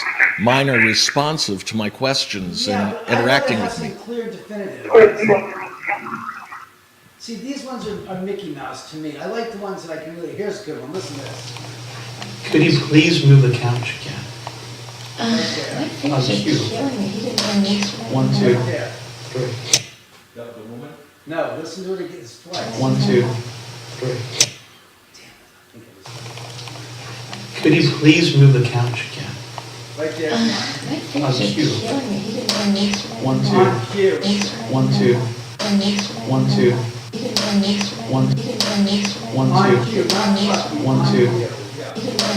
1, 1, 2. 1, 2. 1, 2. Could you please move the couch again? Right there. That's from my tape. The couch again. The couch again. On cue. 1, 2, 3. Oh, here you go. Yes. Got the wrong shoulder, wrong foot. Right Why do you there. hear that? Why? Why? Why? Why do you hear that? Yes. It's a whisper. It sounds. Got the wrong shoulder. Why do you hear that? All right. Let's go with this one. They're here. I don't know who they are, but they're here. I just heard like a whisper. I just heard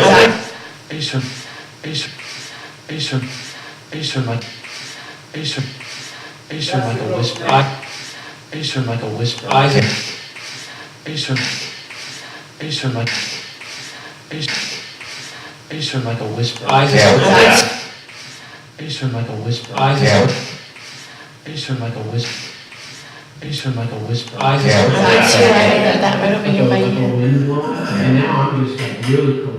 And that's Cashmere's voice. You heard the female. I don't know who they are, but they're here.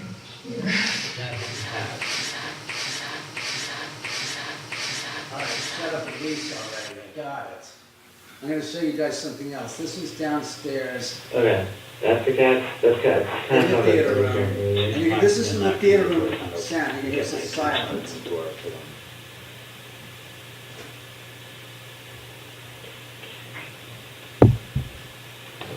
I'm just going to turn the lights down. That's the cat. See that. Okay, that's all I was hearing there. Yeah. But the voices, that was definitely not. That was I'm definitely going to block it.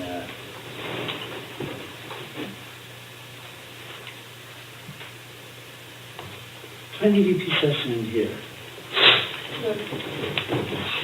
Right there. Listen closely. Right there. You hear that? It's barely audible. It's just a silence. I like my EVPs to be Now, clear, watch David. this. Well, that's in one. There's another room. Listen to this. On this We just- camera. This is in the theater room. What the fuck is this? This is in the room where it actually was picked up.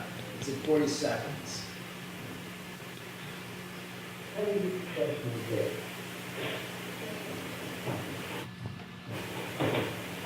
You know the cat's way above us. Okay.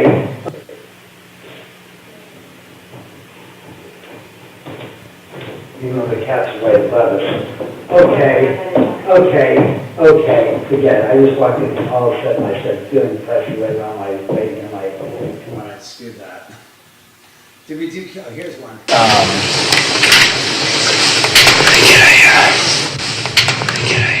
Yeah, we've heard. Yeah, we just did that.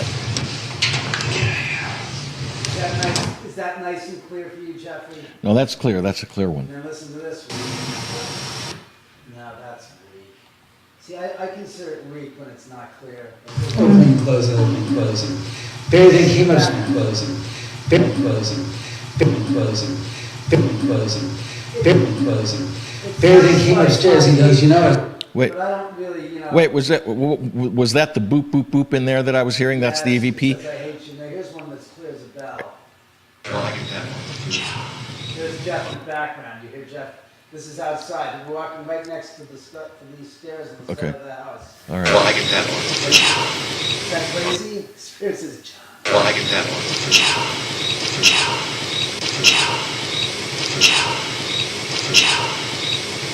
Pretty clear, huh, Steve? Yeah, those are clear. And Those are that's definitely. not any freaking voice box or anything. Now here's something you get, Jeff, when you're talking about interaction with the spirit. Yeah. Listen to this. This is during an investigation here, and where is it? It says no, it did not. Oh, here it is. No, it didn't. Oh, did you hear that? Yes, I did. They got. No. They got. No, you They. didn't. No, you didn't. They got. So, for those of you just joining us, you're listening to. We are live at David Oman's house in Beverly Hills, and we're listening to voices that have been recorded in this house. There are 24 cameras throughout this house. They're in every single room, multiple rooms. This house has been on Paranormal Witness, Ghost Adventures. My bed sits right about here. Right about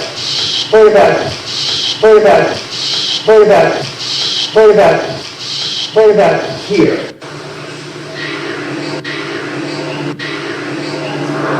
And there was this weird, eerie feeling like there was somebody standing right behind me. I said, male or female energy? And she said, male. I said, that was J. And she said, male. I said, that was G. She said, male. I said, that was J. She said, male. I said, that was. She said, male. I said, that was. She said, male. I said, she said, male. I said, that was J. Yeah. I said, the interesting thing about you want to do a little noise reduction, No, you but don't. See, I'm not a fan of any of the bullshit playing with things, because once you start messing, you've taken away the original, authentic quality of what you that's have. true. But what I was going to, Playing with it. I'm am I sorry. on? Once you played with it, you destroyed it. Is that still working? Yeah. I was going to say, I want to let you guys listen to the... Well, the reason that it's problematic both ways, whether you do it or you don't do it, is that the noise, the ambience in this house is right around the same frequencies as the plosives and the sibilants. So often mom can be heard as Bob or Rat. And those ones that I'm coming up with... No, not... Without any gosh... I'm not talking about yours. Those are the ones that I count on, because I don't like the ones that are like, oh, did you hear that? Oh, I think it said this. Those are garbage. I'm sorry. I don't believe those are EVPs, to be honest with you, because if I've got it as clear as this, and I'm about to let you hear the guy saying fucking pricks, there's no question of what he's saying. It's like... Yeah, but there was no question of what they're saying on my record. request. He just tells they're not talking to him when they were answering me, I think. Well, I got news for you, Jeff. I don't... No, Sharon talks to you. I know that. You've heard it. I don't hear... Here. I'm teasing. have to do it again.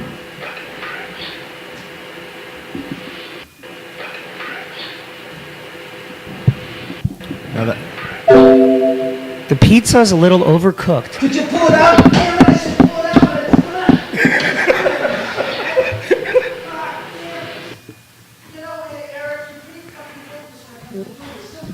No. this is, if you guys missed the first half of the show, little explanation.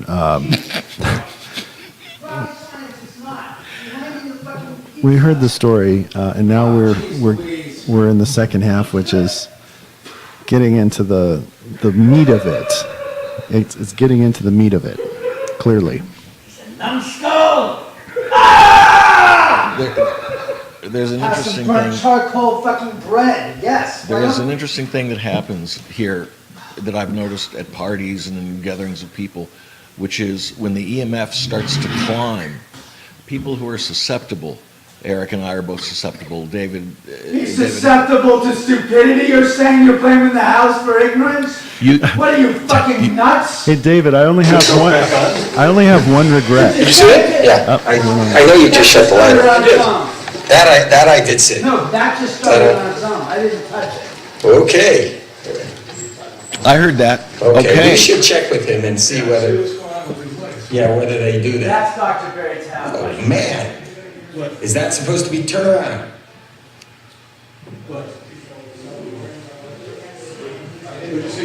Look at the light. No, this wasn't like that. This was. You know, with the right editing, this can be a magnificent show. I agree. The only regret I have is I should have brought a wireless mic for Dave. I can show it to you. I said the only regret I have is that I did not bring a wireless mic for you. I didn't know. I have a wireless mic. I didn't know it'd be so animated. Well, let's plug it in. Well, thanks a lot. Animated? I asked the guy to do one fucking simple task.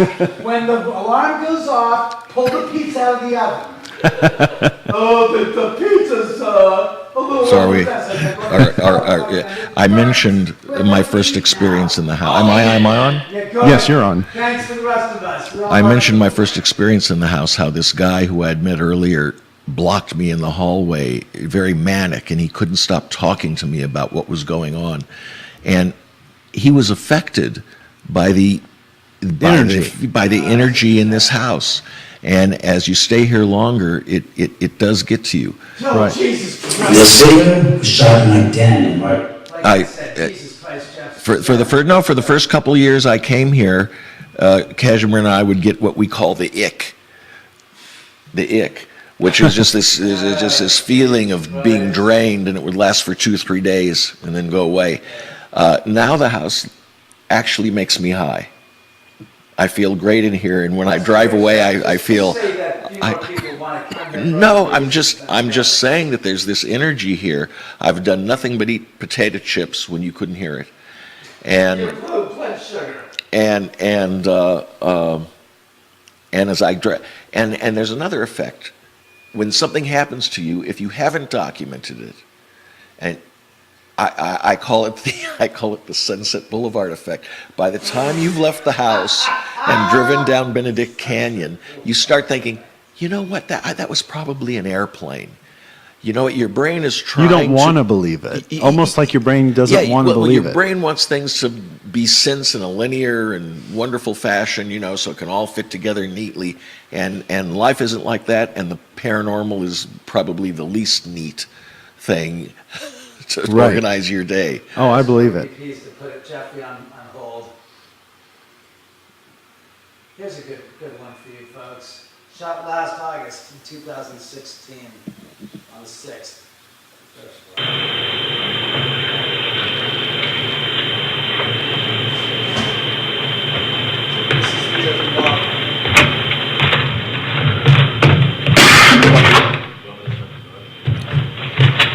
Yeah.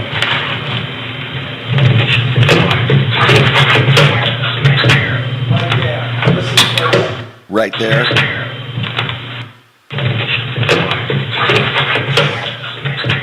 It says shut the door. Shut the door. That's pretty clear. Yeah, I heard that. In that same room, and then it says shut the door, which is ironic. In that same room,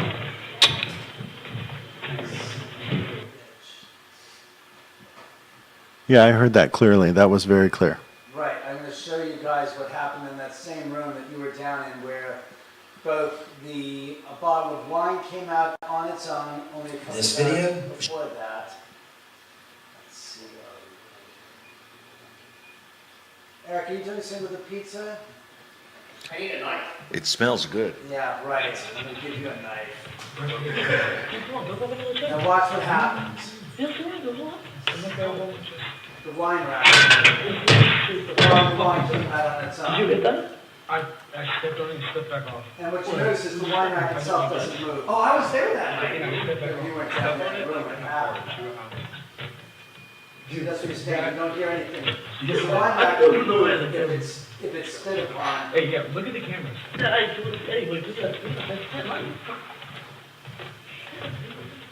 then look at all the dust, I guess.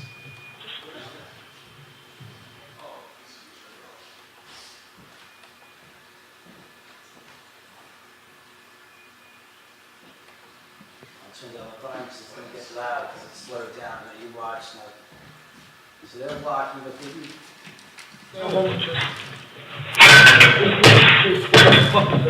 Did you see that? They were nowhere near the Yeah, bottom. play that again, you guys. I want everybody to see that bottle falling down. Did you get that?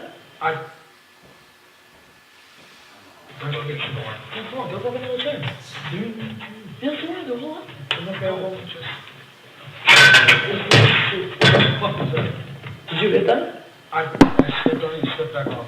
Where? Where'd you step on? I got my guess. Step on it like kind of hard. See what happens. So for those of you who are just joining us, we are at the Oman House in Beverly Hills with David Oman. And this is a 3-story house built in '89 by him and his father. And ever since the beginning, there's been paranormal activity happening here. The house sits 150 feet away from where the Sharon Tate murders were by the Manson family. Jeff, who's here, believes that those spirits do reside here, whereas David doesn't believe that that's the case. But we were just hearing some of David's EVPs that he has recorded, and we heard some of Jeff's as well. So you can go back and listen, you guys. There's a couple other scopes that we did before.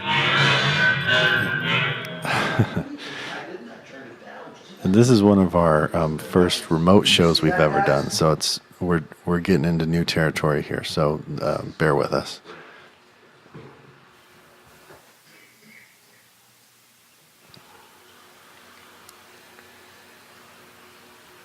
Now, also what I wanted to show you guys was the video.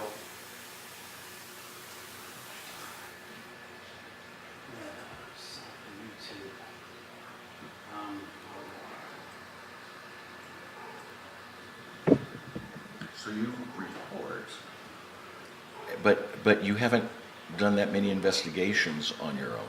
Is that Correct. Yeah, I don't do investigations necessarily. Just more like getting the stories from people. Right. Here we go. Here's a doozy for you. This is downstairs in the 3rd level guest bedroom, and this is last year my birthday. This is incredible. Really it is.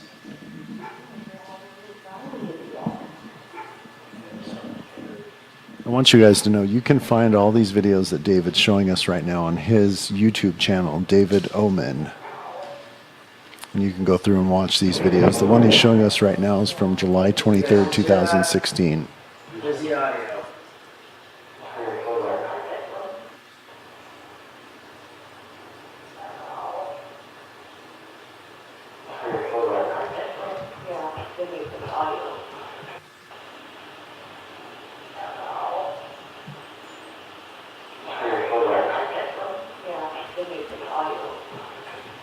And we also have this on her digital recording, which is right there, the same exact voice. Hello, why are you not paying attention? What's funny is that I told this place really I wanted to show you guys the video from Walgreens from 2 years ago where this butcher block spins off on its own. Oh, Mike Fontaine. Yes, Mike Fontaine.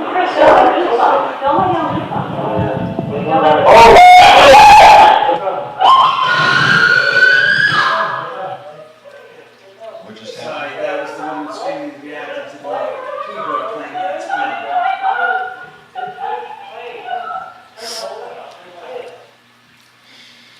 That's something else that happens downstairs in the theater room. This video? Plays on its own. We have no idea the reason why. It just, the little girl likes it, apparently. Here's Mike Fontaine with the butcher block and the episode down there, which apparently Steve's never seen. And it's quite good, as a matter of fact. Show me the, all right, fine. I'm going to show you guys the EVP of little girl that was recorded here. Wait, no, son of a no.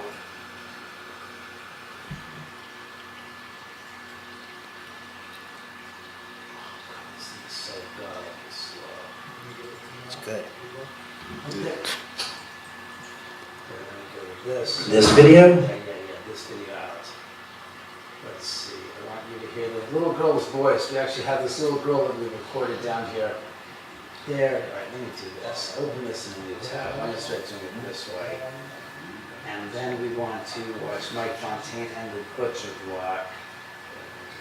Butcher Block. Butcher Block. Mike Fontaine.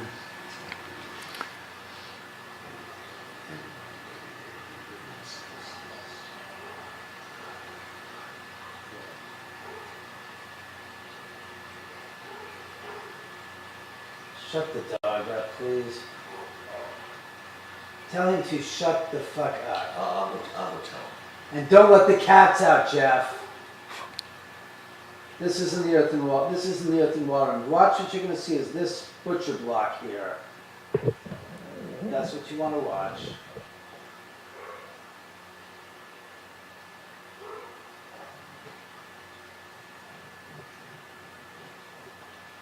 This was March 2015. What? Where is it? My bedroom, Jeff. Are you going to shut the dog up? What can I do? And watch right there. Yeah, I totally saw that. And for those of you watching, Mike also saw that. I picked that very board up earlier today, and it is heavy. 10 It solid wouldn't. pounds. It's 10 pounds. It wouldn't move on its own. For some reason, my audio on that's not working, but in any event, the point is that that's.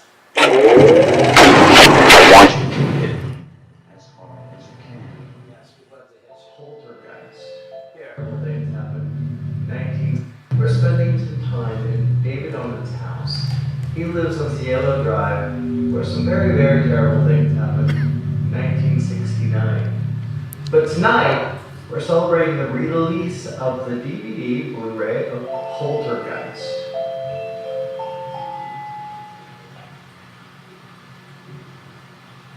That's been happening all night. Right there. You hear this? Listen again. You're going to hear a little girl giggle in the background. A lot of weird things happened here. Welcome to the... That's been happening all night. Right there. Did you hear a little giggle? Listen again. I'm going to put it right back to the spot. That's been happening all night. Right there. A lot of weird things all night. A lot of happening all night. Right there. 35 to 36. Right there. You'll hear. Did you hear it? I heard it, yeah. That's been happening all night. A lot of weird things happened here. First time we got Welcome that. to the Oman house. It is hard to tell, though. I mean, it almost, to me, at first, the first time I heard it, I thought it was like a yapping dog in the There background. was no dogs available. The dogs Yeah. were out of the house because they used the whole house. Yeah. But listen to this downstairs in the third level theater room. I've always had some very weird, creepy experiences. Did you hear that when the little girl says, "Here's one"? Do it again. Experiences. About three. Yeah, I heard it.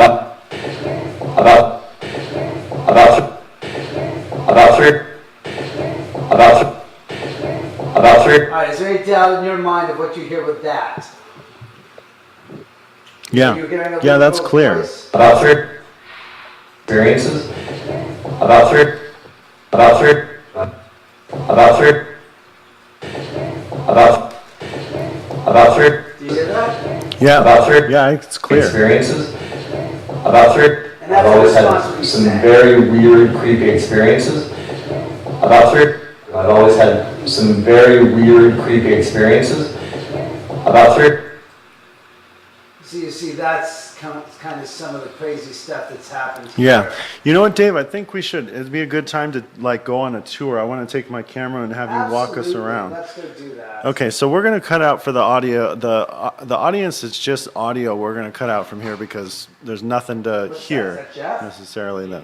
Where's Jeff? No, he's right there. What happened to the dogs? So we're gonna fade out of the show for the audio feed, but Periscope we're gonna pop back on and do a tour of the Oman House for everybody who's watching on Periscope.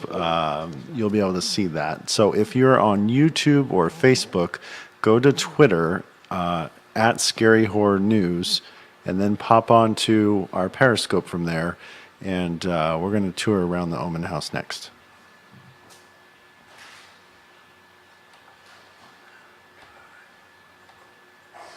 Somebody wants to comment on my YouTube. Samantha Jones, you can comment.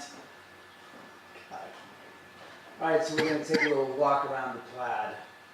I'll take you with me on my camera there. We're going to walk you through the house.